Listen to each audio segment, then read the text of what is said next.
YTN 양동훈입니다.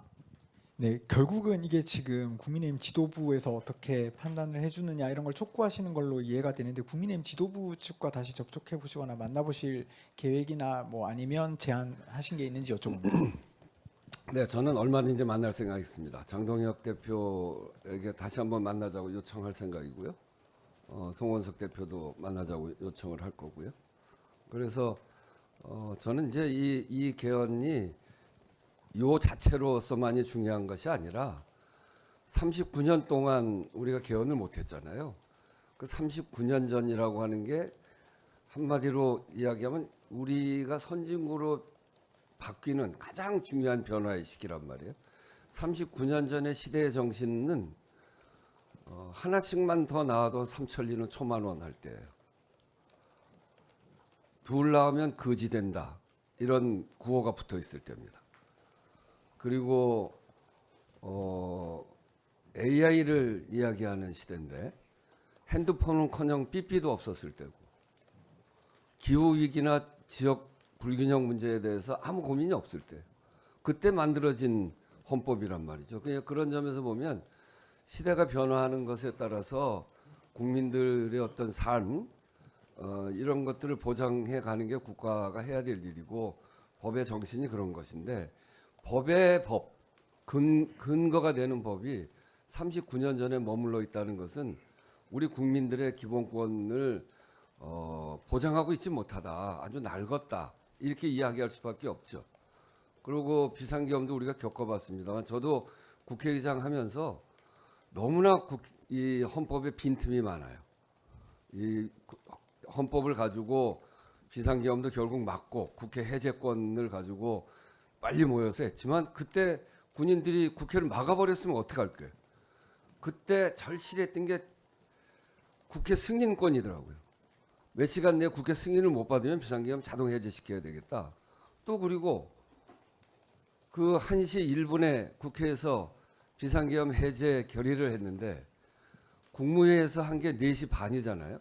그때까지 국회가 그 시간 기다리면서 제가 확인하던 5시 50분까지 한덕수 국무총 확인이 안 돼서 한덕수 국무총리하고 통화해서 하던 5시 한 50분까지 한 4시간 반 정도 이상 5시간 정도가 아주 답답했던 시간이.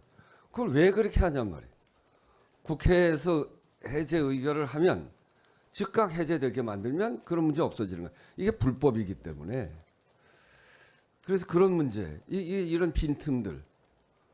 또 대통령 권한대행의 의결 정족수가 몇 명이냐. 그거 갖고 얼마나 논란을 했습니까? 그 헌법에 정해진 바가 없어요. 그거 제가 헌법의 정신은 그 탄핵은 직무를 탄핵하는 것이 아니고 직위를 탄핵하는 것이다. 한덕수 국무총리 대통령 권한대행은 대통령의 권한을 대행하는 국무총리다. 그래서 일반 국무위원이기 때문에 151석이다. 이렇게 해석을 했죠. 그 해석 가지고 결국 헌법재판소 가서 소송을 해가지고 결론 내지 않았습니까? 이렇게 빈틈들이 있으니까 이 빈틈 이렇게 해야 될 일들이 많습니다. 그런 개헌을 해 나가야 되는데 39년 동안 개헌을 워낙 못하고 모든 대통령이 공약을 걸고 그리고 여러 국회의장이 개헌안을 만들어서 냈는데 논란하다가 다 못했어요. 전면 개헌안을 내걸고 하다 보니까 논란이 많아져가지고 결국 찬반이 많아지면서 결국 못하게 되더라고요. 그게 39년 동안 걸린 이유입니다. 그래서 이번에는 이런 무수하게 많은 국민의 기본권까지를 포함해서 무수하게 많은 개헌을 해 나가기 위해서 국민들이 개헌은 되는구나 이런 느낌을 갖고 그렇게 되면 개헌 가지고 많은 논의가 벌어지겠죠. 그런 논의 속에서 풀어나가면 되는 거니까 이번에는 국민들이 완전히 동의하고 반론이 없을 내용만 딱 추린 겁니다. 그것도 비상계엄을 하고 나서 불법 비상계엄을 겪고 나서 정말 국민들이 혼란을 겪었는데 그것도 대비하지 못하게 된다면 어떻게 해야 되겠어요? 최소한 그거는 해야 될 거 아닙니까? 전두환이 1980년 비상계엄을 확대해서 했는데 2024년에 그 전두환 대통령이 감옥도 가고 처벌을 다 받고 역사의 심판을 받고 엄중한 심판을 받았음에도 불구하고 이게 44년이 되니까 또 이상한 그런 비슷한 사람이 나와서 비상계엄을 했죠. 이거 요번에 손 고쳐놓지 않으면 개헌 가지고 맨날 논란하다가 20년 후에 이런 일이 생기지 말라는 보장이 또 어디 있습니까? 길이 열려 있기 때문에 가능한 거거든요. 요번에 그 길이 열려 있는 걸 알았어요. 그럼 요번에 그 길이라도 막아야 될 거 아니에요. 이만큼 이야기가 됐는데 국회의장도 대통령도 국회에 187명 그 200석으로 보면 95%나 되는 사람들이 이거 하자고 찬성하는 만큼 좋은 기회가 어디 있습니까? 이만한 기회가 어디 있어요? 그래서 요번에 해야 되는 겁니다. 요번에 못하면 계속 논란만 할 거예요. 요 비상계엄 요건 딱 사실상 원포인트입니다. 그러고 5.18 광주 부마 들어가는 이유는 요번 비상계엄을 겪으면서 보니까 우리 민주주의 정신이 4.19까지밖에 안 돼 있는데 그 이후에 비상계엄을 겪으면서 결국 우리 국민들이 크게 다치기도 하고 사망하신 분들도 많고 또 감옥도 살고 그랬지만 이 비상계엄한 이 주체들을 심판했잖아요. 우리가 그 심판의 역사가 있었기 때문에 결국 이런 불법 비상계엄은 한 사람이 심판당한다. 이건 옳지 못하다. 아무리 힘이 있어도 옳지 못하다. 그렇기 때문에 이번 12.3 비상계엄을 막을 수 있었던 거거든요. 국민들이 오고 두려워하지 않고 국회의원들이 국회로 온 이유가 바로 거기에 있습니다. 그러니까 부마민주항쟁이 이 유신 독재를 꺾은 결정적인 사건이라면 5.18은 그 이후에 성공해서 집권을 했지만 그 사람들을 감옥으로 보낸 그 사건이란 말이에요.